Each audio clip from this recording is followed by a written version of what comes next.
we know that the total collapse is coming is because of the economic impact that this war is having and is now having on the United States, and it's just getting started. Oh, it's just getting started. This isn't a little thing. This is a generational shift type of thing. Like, that's how serious this is. You're predicting gas prices are going over $10. My prediction is that we are going to be living in a world where gas averages around $12 a gallon. And I believe after today that my prediction, unfortunately, is going to come to light. And I've been saying this for a long time. You can go back and watch every clip I've ever said about fucking with Iran. And I said, they're going to set all of our oil on fire. And guess what happened today?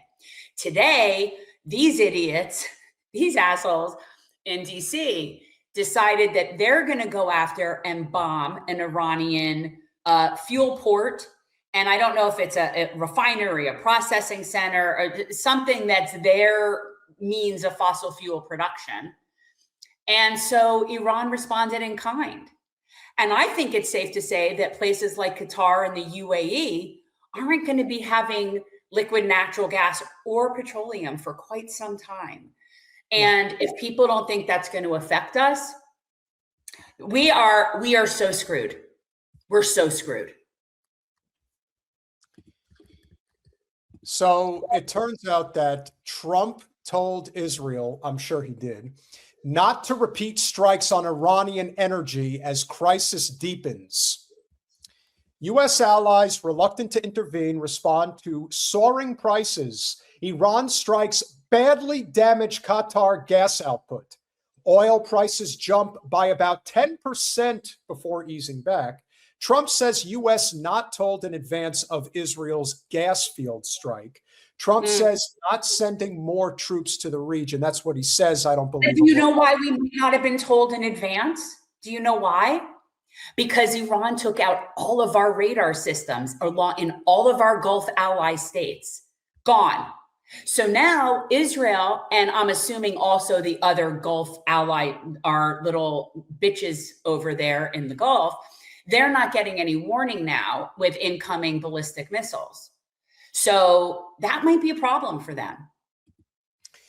U.S. President Donald Trump said on Thursday he had told Israel not to repeat its attacks on Iranian natural gas infrastructure as tit-for-tat strikes on energy plants sent energy prices spiraling, sharply escalating the U.S.-Israeli war on Iran.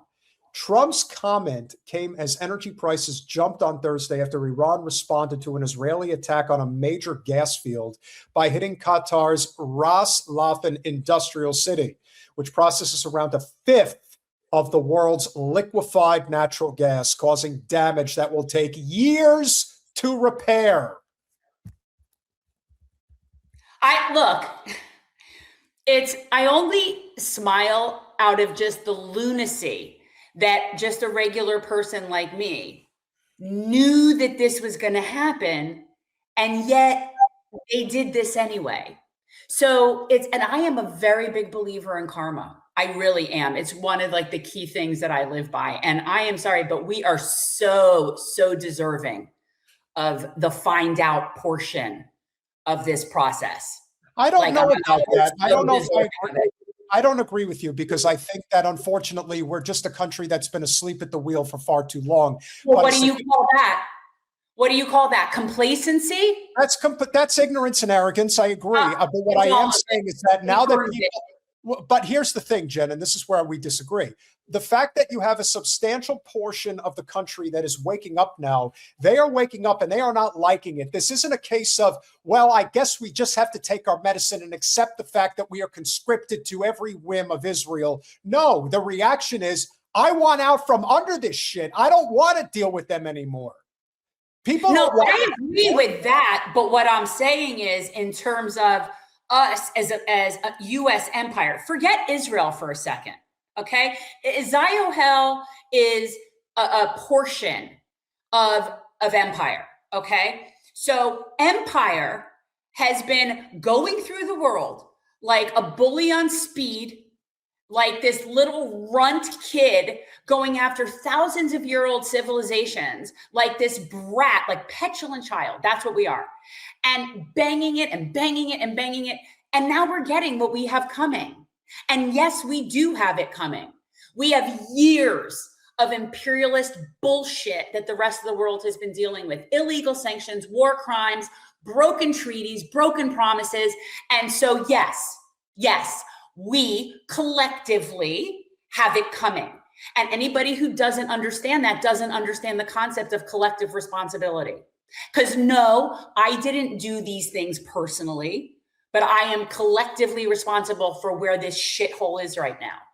So, and until people claim that, we're going to keep circling a drain. And so what if you do impeach Trump? What does that do? And I'm not saying that you shouldn't. I'm saying, hey, listen, Trump has there's absolute grounds to get him out. But, please, if you impeach him 3 times, he'll get a toaster for it or something. He's not going to get removed from office, especially after these midterms. So he'll get impeached again. Great. He'll be impeached 3 times. Okay. Not only that, but the Democrats, listen, as stupid as they are, and they are pretty stupid and just completely theatrical. Everything is about, posing for the cameras. They want to run against Trump now. Now you want to run against him because now he's toxic as shit. So to kick him out doesn't make any sense. That's going to garner sympathy for him and for the GOP. So they're going to keep him right where he is, and they're going to use that against them, and as they should. So Saudi Arabia's main port on the Red Sea, where it has been able to divert some exports to avoid Iran's closure of the Gulf's exit point, the Strait of Hormuz, was also attacked. The strikes underscored Iran's continued ability to exact a heavy price for the U.S.-Israeli campaign and the limits of air defenses in protecting the Gulf's most valuable and strategic energy assets. Trump, politically vulnerable to rising fuel prices among his core voters, has lashed out at allies who have responded cautiously to his demands that they help secure the Strait of Hormuz, the conduit for around 1/5 of the world's oil. We are on an island now, and the rest of the world doesn't want to deal with us. And now you're going to see what real isolationism looks like. It's one thing to be isolationist from endless war. It's another thing to be isolationist because the rest of the globe is shutting you down. Oh, and by the way, as a country that imports 80% of what we need because we don't make anything but weapons, we're screwed when they don't want to deal with us anymore. That's the end of that. So I don't know, they just keep pissing off more and more people. Why in the world would anybody in the EU help this country, this administration? Again, I don't agree with the EU at all about Ukraine. I don't agree with them. I'm not with them on that. But from their perspective, we've left them hanging. We totally left them hanging with very little resources and capability in something that we provoked and started regarding Ukraine. So why would they help us? And again, I don't agree with Ukraine, but I could see why they would not be wanting to help us do this. Also, they might not be as stupid to incur the wrath of Iran. They might not be. I don't know. But he said he had told Israeli Prime Minister Netanyahu not to repeat the attack on energy infrastructure. I told him, don't do that, and he won't do that. Well, how could he? He's not alive anymore. He told reporters in the Oval Office where he met Japanese Prime Minister Sanae Takahashi. Did you hear what he said in the Oval Office today about the surprise attack? I don't know if I didn't think to grab the clip, but so no. The Prime Minister of Japan is sitting next to him, and he's like, well, what Israel did was a really sneaky move, kind of like Pearl Harbor, I was like, is he out of his fucking mind? I mean, he really just says whatever he's thinking, like he just doesn't care.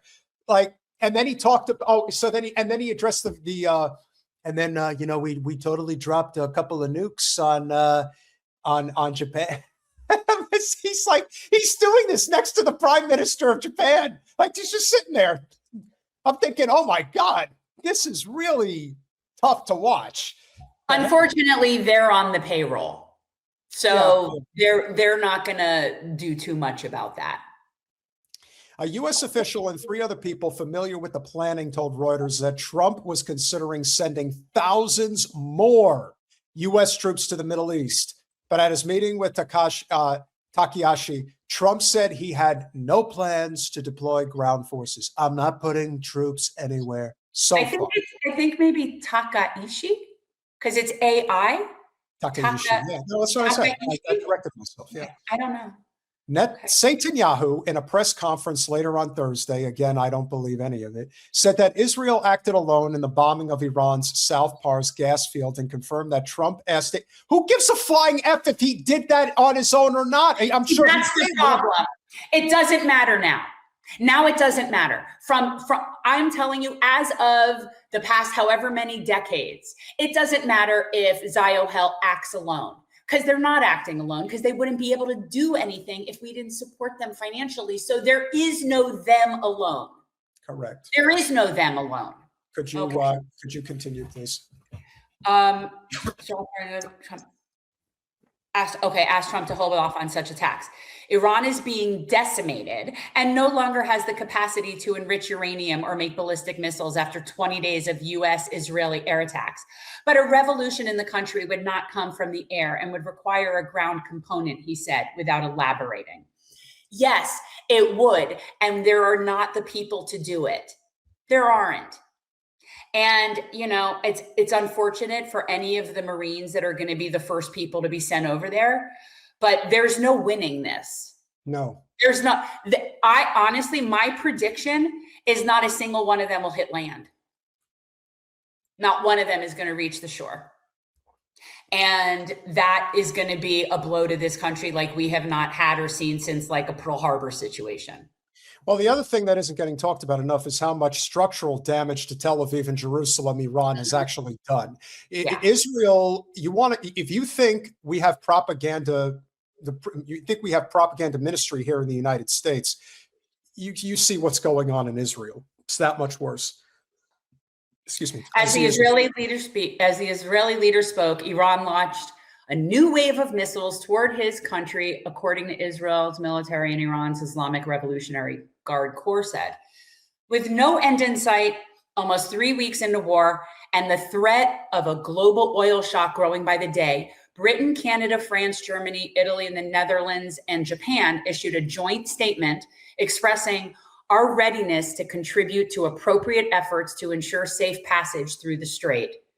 Now, this is me saying this. I don't know what that means. Okay. I don't know what that means. If they're just saying that to sort of like appease Trump and give him some idea that they'll send some help, but without any sort of definitive plan, I don't know.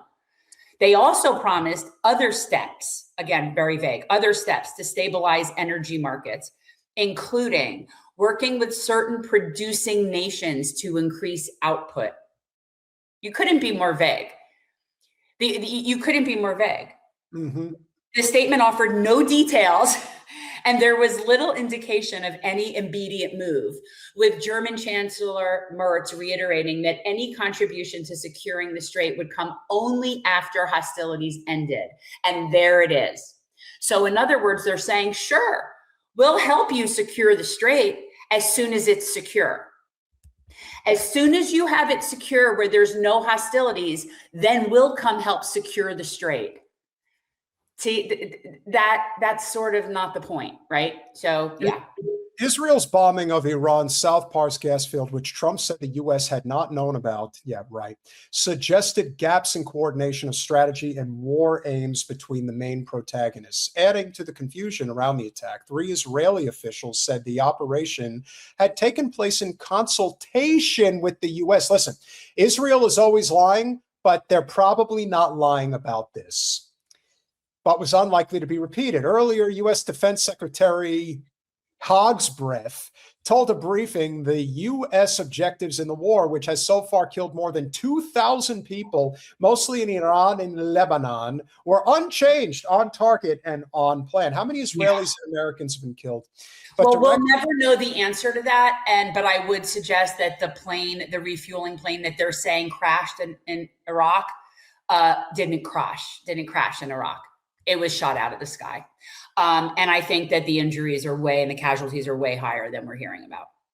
Well, here comes Neville, the modern day Neville Chamberlain, director of national intelligence, Tulsi Gabbard, told the House Intelligence Committee that U.S. and Israeli goals differed. The Israeli government has been focused on disabling the Iranian leadership. The president has stated his objectives are to destroy Iran's ballistic missiles launching capability, their ballistic missile production capability, and their navy. The Trump administration is requesting $200 billion with a B of additional funding for the war. 3 weeks in, you need another $200 billion. Because they're losing bigly. But you know what? This is where it's confusing. So why do you need all that money to destroy ballistic missiles that you already destroyed last year? Because it's a scam. It's a money laundering scam of global proportions, with private equity giants BlackRock, State Street, and Vanguard at the forefront. That's what it is. That's what it's always been. That's what it always will be until we dismantle it. The Trump administration, again requesting $200 billion, is a new stage in the war. Iran's military said strikes on Iran's energy infrastructure has led to a new stage in which it had attacked energy facilities linked to the U.S. If strikes on Iran's energy facilities happen again, further attacks on your energy infrastructure and that of your allies will not stop until it is completely destroyed. Not we're going to send a message. It's we are going to destroy it, period. And Iran has shown so far that they're not messing around. When they say they're going to do something, they do it. They're not like us that way. See, they actually do what they say they're going to do. And they're backed up by Russia, China, and North Korea. So yeah, keep doing it. Really smart. Let's, like I said, this could so easily, if it's not already a world war, this is crazy. No, it is a world war. This is already a world war. It won't necessarily be recorded as that until, in the future. But we're already in it, because we're not even including what's going on regarding like Pakistan and Afghanistan and India and all this stuff. We're in a world war, not to mention what we're doing to Cuba, what's going on in Venezuela. Yeah. This is a global situation. Correct. And to me, we'll finish it out. Qatar Energy CEO told Reuters the Iranian attacks had knocked out a sixth of Qatar's LNG export capacity, worth $20 billion a year, and that repairs would take 3 to 5 years. LNG, for people listening, liquid natural gas, if people don't necessarily know that abbreviation. Israeli media reported that an Iranian strike hit oil facilities in Israel's port of Haifa, causing damage but no casualties. Yeah, it's amazing how precise they can be with their targeting when they want to be. Since Wednesday, Iranian attacks have also forced the UAE to shut down its Habshan gas facility and set off fires at 2 Kuwaiti oil refineries. So as you can see, and we'll just come to this, we'll conclude here. You can see. We're going to conclude. We're concluding. Price spike is insane, and it's going to get worse. It will get worse. So buckle up. And this is what happens when you live in a country that doesn't put on the yellow vests. Maybe, just maybe, we might start to learn our lesson.